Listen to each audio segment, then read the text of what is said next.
Не знаю, друзья, просто какая-то уже дикая дикость. Актер театра Фестов да, публикуется на телеграм-канале, по крайней мере, Мэш. И его жена Евгения зарезали друг друга в ходе ссоры в подмосковных Мытищах. Мне прям хочется спросить, что происходит, чему их учат актеры. Я просто... Причина: девушка собиралась подавать на развод, но то есть это интеллигенция, это культура, это актеры. По нашей информации, конфликт произошел в квартире около часа ночи. Сначала обменивались репликами, затем взялись за кухонные ножи. 28-летний актер нанес 23-летней жене ранение в шею и грудь. Сам получил удар в шею. Дверь пришлось вскрывать сотрудникам МЧС. Прибывшие медики лишь констатировали уже смерть супругов. Подмосковный СК возбудил 2 уголовных дела по статье убийства. Следователи-криминалисты изъяли ножи и провели осмотр места. Владислав и Евгений работали в театре вместе. Парень служил актером. Девушка занимала должность заведующей гримерным цехом. В соцсетях парочка часто постила совместные фотки. Ну, по-моему, просто... Вы знаете, будь это единичный случай, ну, да, как звезды сошлись, просто, не знаю, фильм ужасов можно снимать на основе такого события. Да, еще раз, соболезнования родным и близким, но просто вот какое-то нелогичное. То есть просто 2 супруга, молодые, прекрасные, там, внешне, да, наверное, красивая пара, и просто и нету их.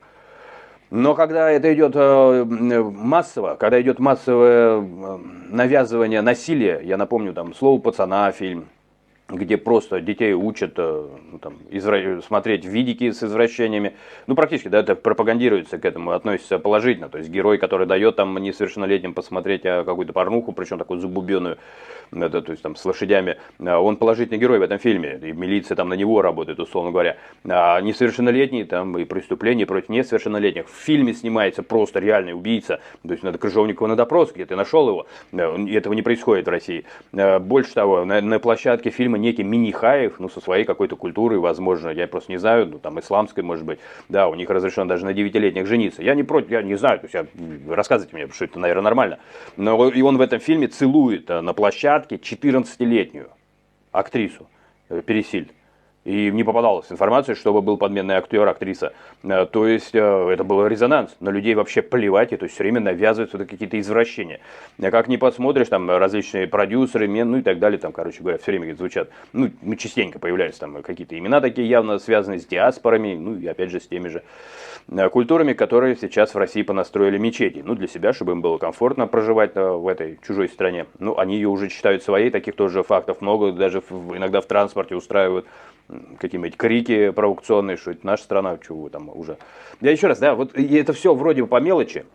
Вот скажите, пришел ли момент, когда все это можно объединить в такой одной истории, что агрессивность развивает в людях, все это вместе. Я напомню еще раз, да, приходилось не раз говорить, что психологи настаивают, что нельзя больше 5% другой культуры в какую-то культуру поселять, то есть те же мигранты, всегда это надо отслеживать, либо должно вот 100% работать очень сильная интеграция, то есть ну, какие-то ведомства.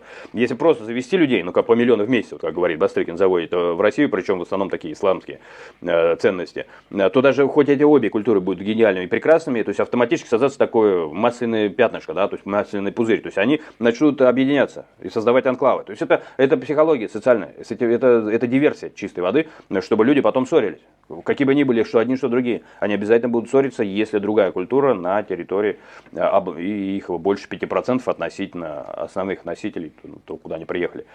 И это нарушение происходит постоянно, причем навязано. Да, вот Лавров, он, там, да, как-то армянин, вот он и говорит, еще раз, вот все, кто это делают, они и сами, как иной раз заподозришь связи с диаспорами, там, не знаю, Симонян там и так далее. Как-то они даже этого и не скрывают, по-моему. Нет, Симонян говорил, что она русская, извините, чуть не забыл. Увидимся.